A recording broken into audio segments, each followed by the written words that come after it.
Okay, We need 5, but yes, we have a quorum. Yep. but I count. Yes. Okay, That's refreshing. I'm going to call this meeting to order. Can we get a roll call vote, please? LeBlanc. Cooper. Lucas.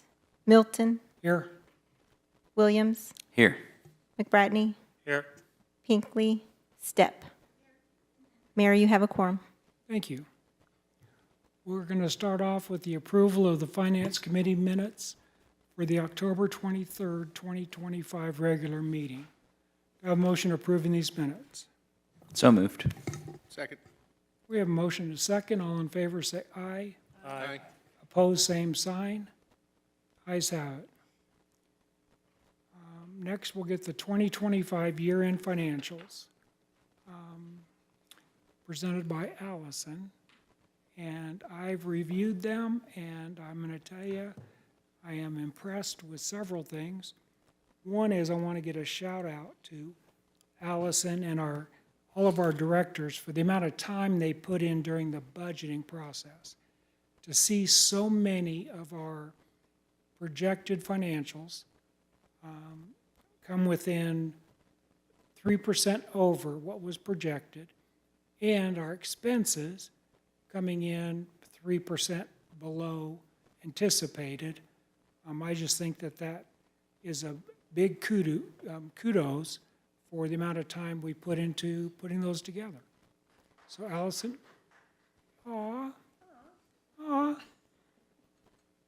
so Allison, would you like to run through those, please? Yep, I'll run through them. So today we have our fourth quarter financial update. These financials are unaudited, so we will still have a few 13th period entries that come with that audit, which may show up a few expenditures and different things as we get our final invoices in. So I just wanted to brief you on that as we get 13th period entries, and we have our open finance portal now. So these financials could change a bit from those audited financials.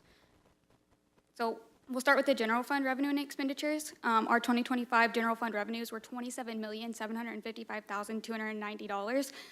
This is a $1,728,000 increase over 2024, and our expenditures were $29,181,288. With revenue, our taxes and franchise fees increased 3% over 2024, which is mainly that $1 million you see there. I know another big thing that we've been worried about this year is interest income as well, and that also contributes to our increase over 2024 and what we've seen in interest income in the general fund. Could you go back, please? Yeah. What was the significance on the expenses for 25? Those were just the expenses that we budgeted and everything with payroll and everything else, and then we did all of our transfers out. Usually we didn't make all of our transfers out when it came to capital projects into other funds, and this year we ensured to make every transfer out that was budgeted in the budget, because when we don't make those transfers, then Public Works and the departments that we budget those transfers to end up getting less funds than they were supposed to, which makes their fund short in the end. So we ensured that in 2025 we made all transfers out that were budgeted. Thank you. So here you see the general fund revenue and expenditures against the budget. So you can see that our revenues came in at 103% of budgeted revenues for 2025, and then we came in at 95% of our budgeted expenditures for 2025 in the general fund, which includes transfers out and all general fund activity. Which is great. Here we can see tourism fund, where we have an 11.5% increase over 2024 revenues. So our total revenues for 2025 were $21,358,207, and our expenditures came in at $19,607,242. Once again, this increase is because we made all those transfers out. We made those transfers out to capital. We did all of the transfers that we planned to budget in 2025, and we made those to the funds that they were supposed to go to. And then here we can see it against budget. I don't know why that one is way up in the top on the screen. Chad, can you click into that PDF and move if you can see it? Yep. Sorry. Oh, you're good. You don't have to edit it then. But it says $21,358,207 in revenue.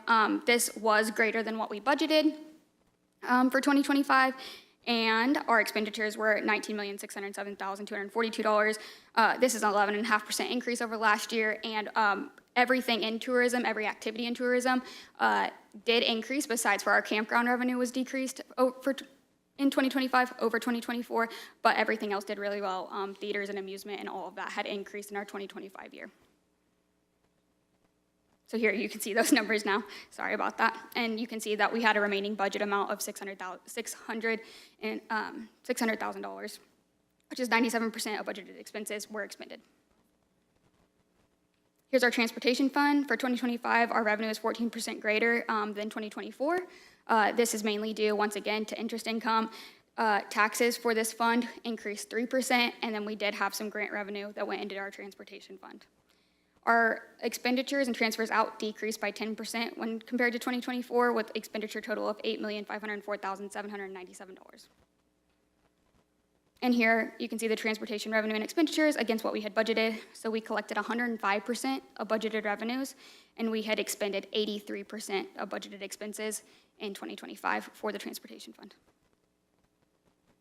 Moving on to public safety, here you can see our total budgeted total revenues were $17,765,000, and our total expenditures were $26,680,000. This is because you can see the carryover in expenditures for our police department that was built, and so we can see the increase in expenditures for 2025 over 2024, and the decrease in revenue is solely due to the bond, because we received the bond revenue and booked it in 2024, and then in 2025 we did not receive the $10 million in bond revenue. And revenues excluding bonds were up 9%. Moving on to our water and sewer fund, our charges for service and water revenue increased 9% over 2024, with a total revenue amount of $14,352,187 and expenditures of $11,048,901. And then here you can see it against budgeted revenues. So over budgeted revenues, we came out at 124%.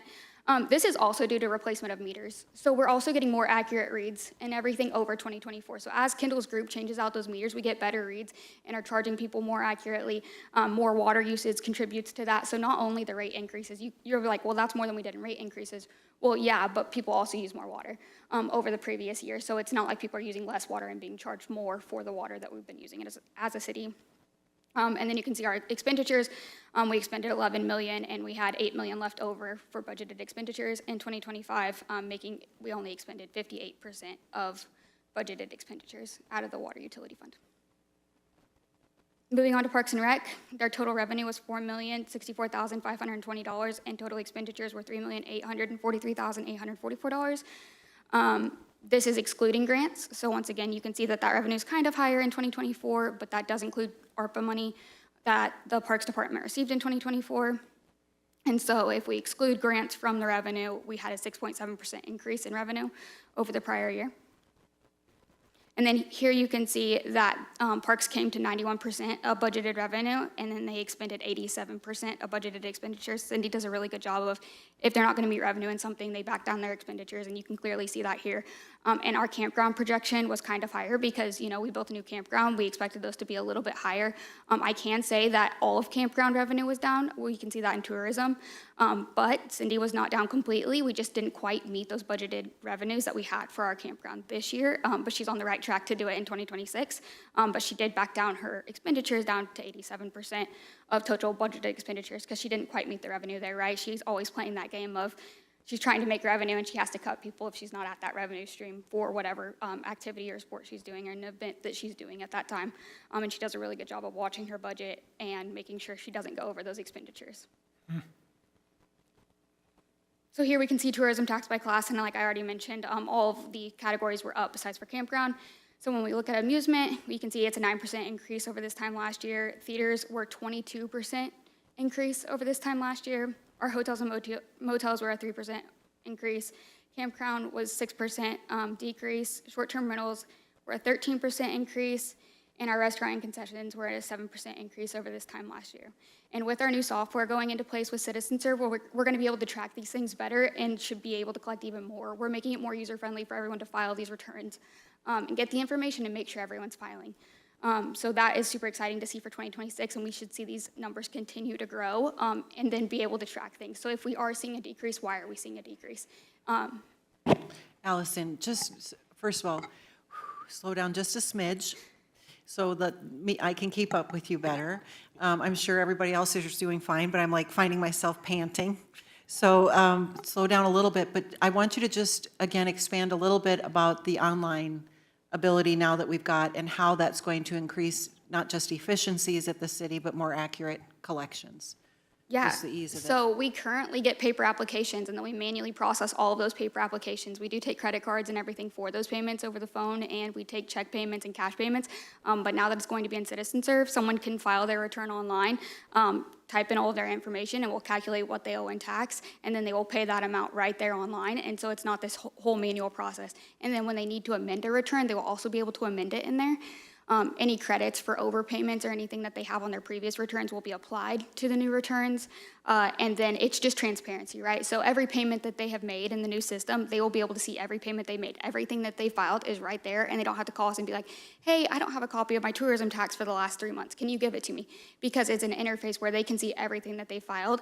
And this also ties to their business licenses. And I'm not going to go into that side as much because that's Amanda's stuff. But that they will be able to see everything that they've paid for with licensing, permitting, and tourism tax within the Citizen Serve platform, and the transparency of their taxes that they've paid across the board. So Allison, when will that be in effect?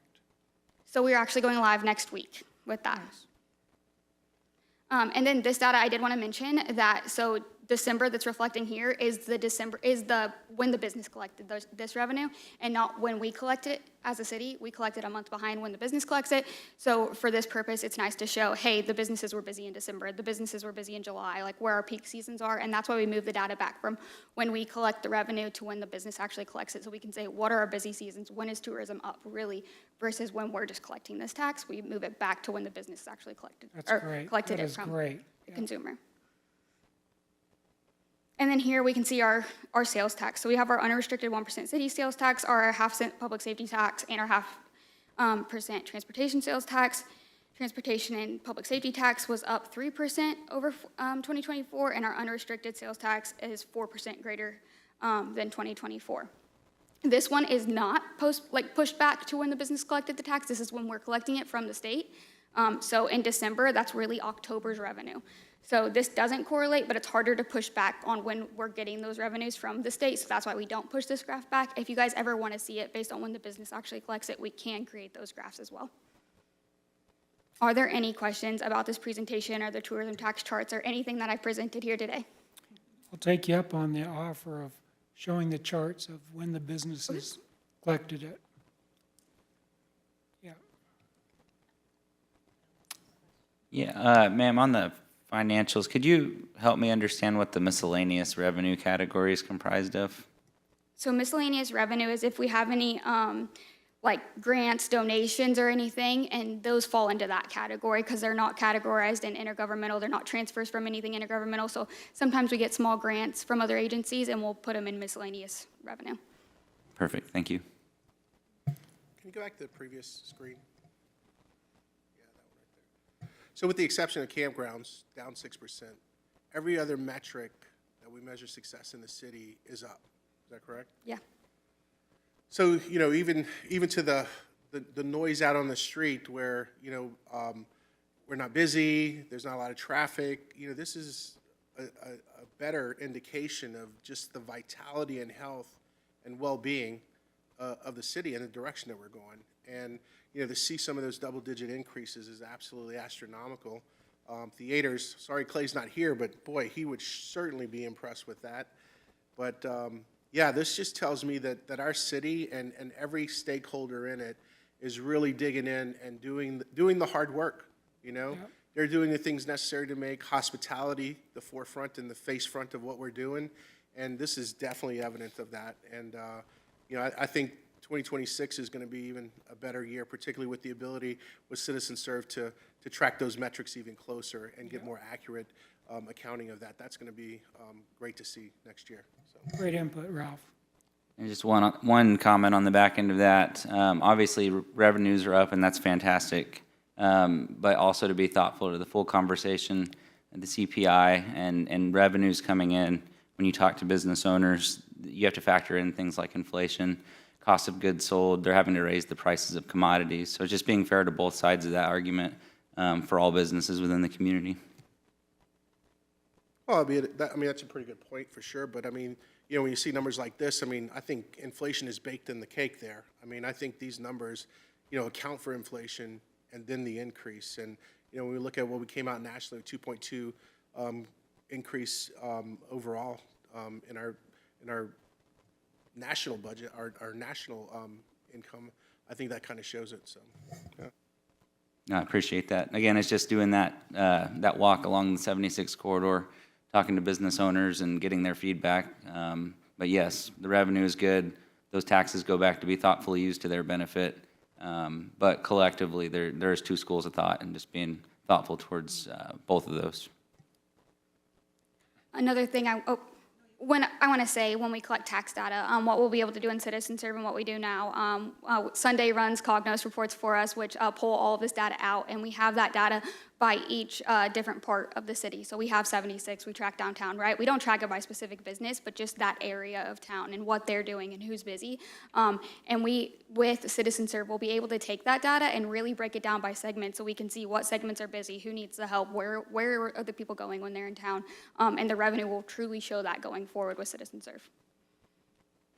Just a quick question about Yep. the two kind of conflicting ideas. Do we account for inflation in any of our figures?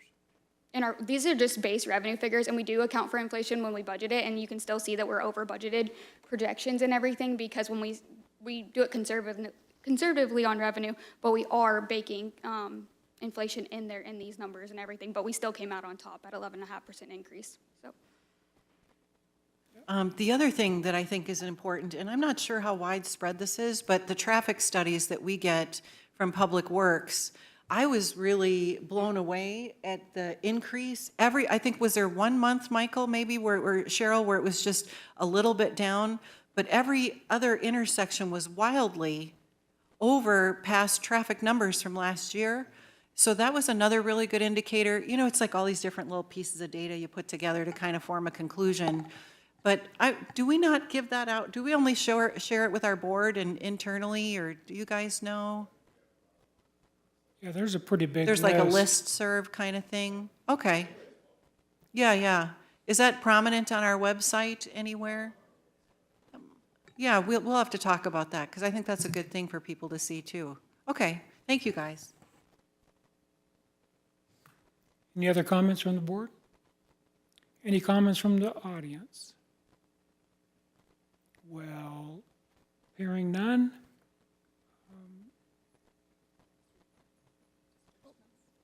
Disbursement, let's move on to disbursements. That's not you? Allison? The disbursement report's there. I don't really have anything to present on disbursements. You guys can just review and approve the disbursements, and these disbursements have been to the board. So is there any questions or comments on disbursements?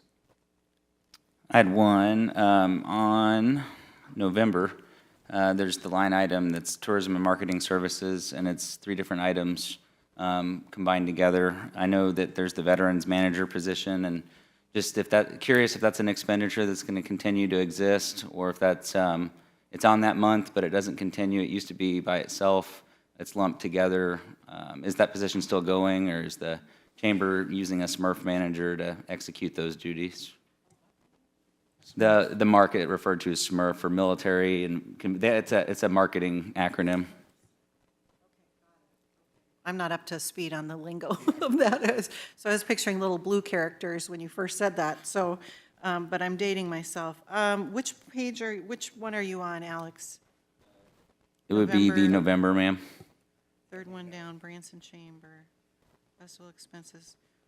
Okay, and again, your question was, are we still doing was the veterans position still in there? Yeah, are we still going to be, is that still going to be an expenditure? Is that position still being utilized, or did that stop after November of '25? The position's been vacant for some time. I'm not exactly sure when the last person that was holding that position left, for sure, because the chamber manages all of that. So, but I mean, I want to see it continue, and I know our board was very supportive. That's Our Board right. of Aldermen were too. So I would imagine that, yes, that'll be a planned expenditure going forward. Thank you. Anything else, Alex? No, Mayor, thank you. Okay, so what's next?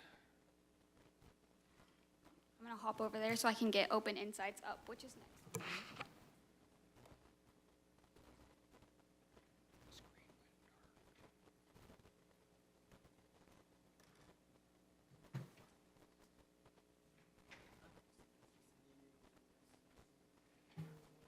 And is that with Allison? So Allison, you'll be giving us this presentation? Yes. Okay.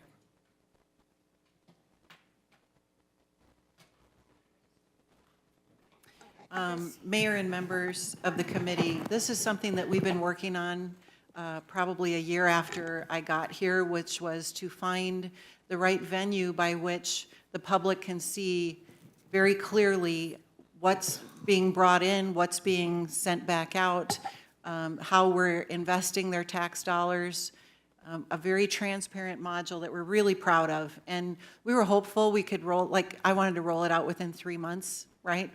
And things don't work that way because we wanted to make sure that the data that we put in is accurately reflected in this particular module. So I'm really excited to present this to you today. I think it's something that's really going to provide dividends for, again, that transparency portion that we talk about here in City Hall. So thank you.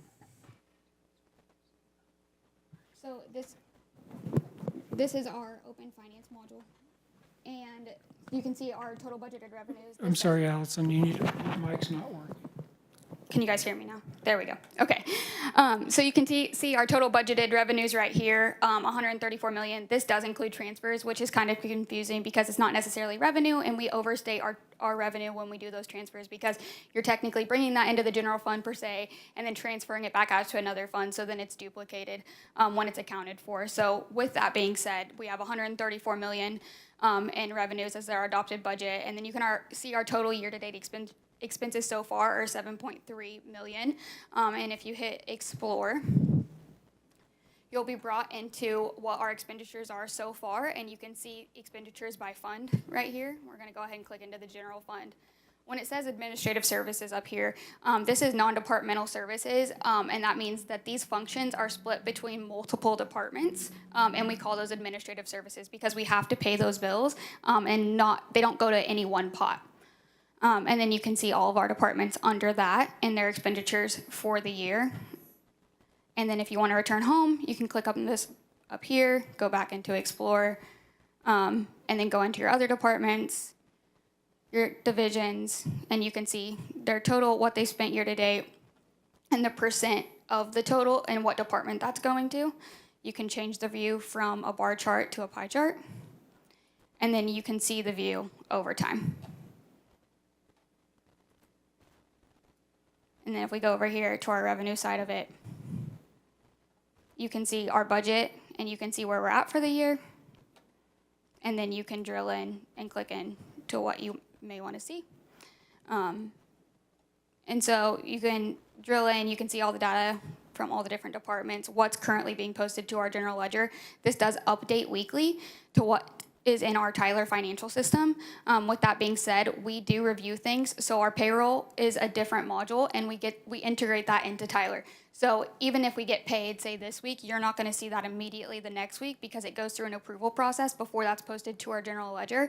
But that is updated monthly, so by the end of the month, you should see the previous period's payroll, as well as Citizen Serve. It's also in another module, but those revenues will be posted nightly, but then they go through a review process. So there still is a little bit of lag in the data coming across, and that's why this only refreshes weekly and not constantly, because there's no way we could just constantly update this data with what is in our GL, so it updates weekly, and then it matches our budget.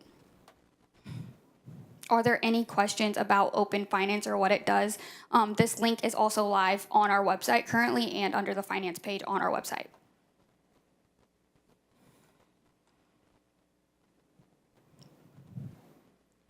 Well, like Kathy, I was anticipating this a year, 2 years ago, but anxiously waiting for it.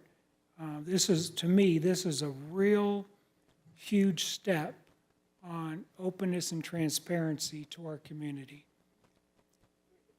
Updating this weekly, I think that's phenomenal. Updating daily, I think, is too much of an ask. But if anybody wants to go see where our dollars are being spent and where our revenues are coming from, this is an excellent, excellent tool. And then, Allison, you said this is live today Yes, this is currently live on our website. under the report section of, Yeah, actually, I can take you there real quick. Give me 1 second.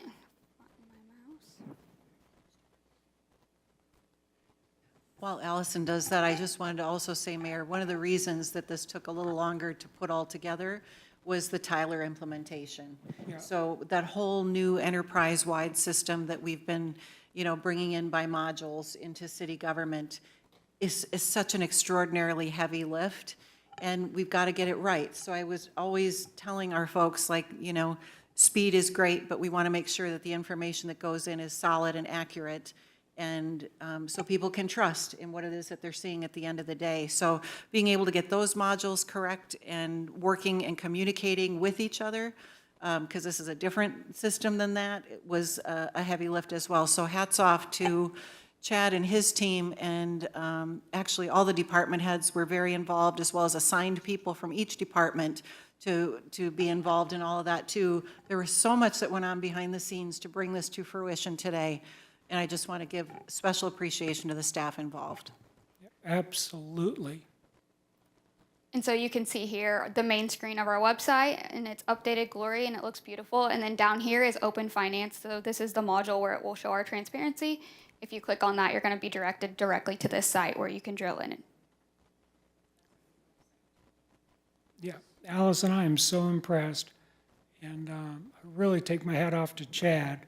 When Chad first introduced this to us, it sounded like it was too good to be true, to have that much information available.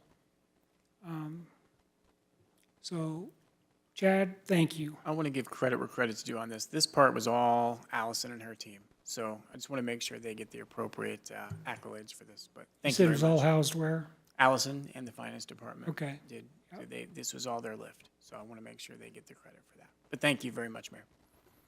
Well, I think you were involved with all the other modules that we've brought online. While we're there, what modules are still remaining? Do you recall, Chad? Utility billing is the next largest, and Kendall, I'm sorry? Yeah, Kendall's World? Kindle and Finance, Kendall really. Finance. So Right. really, that's the lift of finance right now, and that's the last module we're implementing. We actually went live with our payroll module, and hats off to HR and our payroll department, just getting all of that done. That went live a couple weeks ago, and all the departments that are integrated with that, because it touches everyone, and everyone has to be in there. So our employees are working really hard to get that data right in there, and it's been amazing. So we're live there. So the last module that we're doing with our total ERP package that we originally proposed, which we're in a few different modules now, and not all in Tyler, but utility billing is the last one. That's great. Thank you, Holly, for that.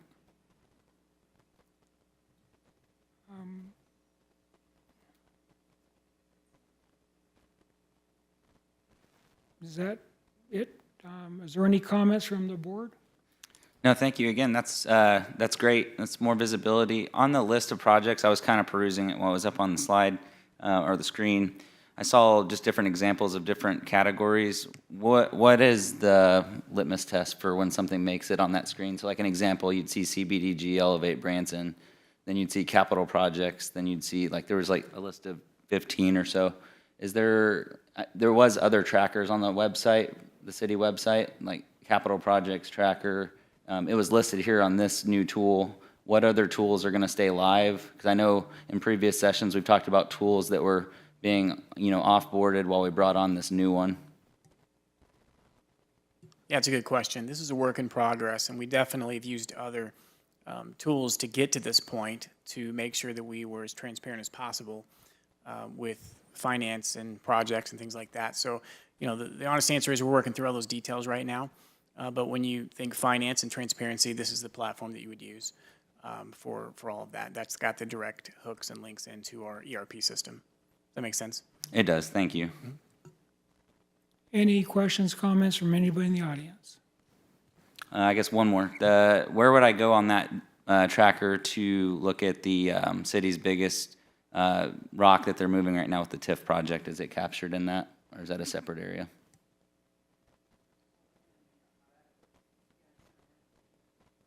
Okay, yeah, just with anything that's underway, since the project's underway, if there was any expenses related to it where somebody would look to find those? Then it would be on there, but the TIF isn't active yet. Okay, perfect. Yeah, it will be though eventually. Okay. Questions from the audience? Hearing none, I'll entertain a motion to adjourn. So moved. Second. We have motion and second. All in favor, say aye. Aye. Opposed, same sign. Ayes have it. Thank you very much, and Allison, thank you very much.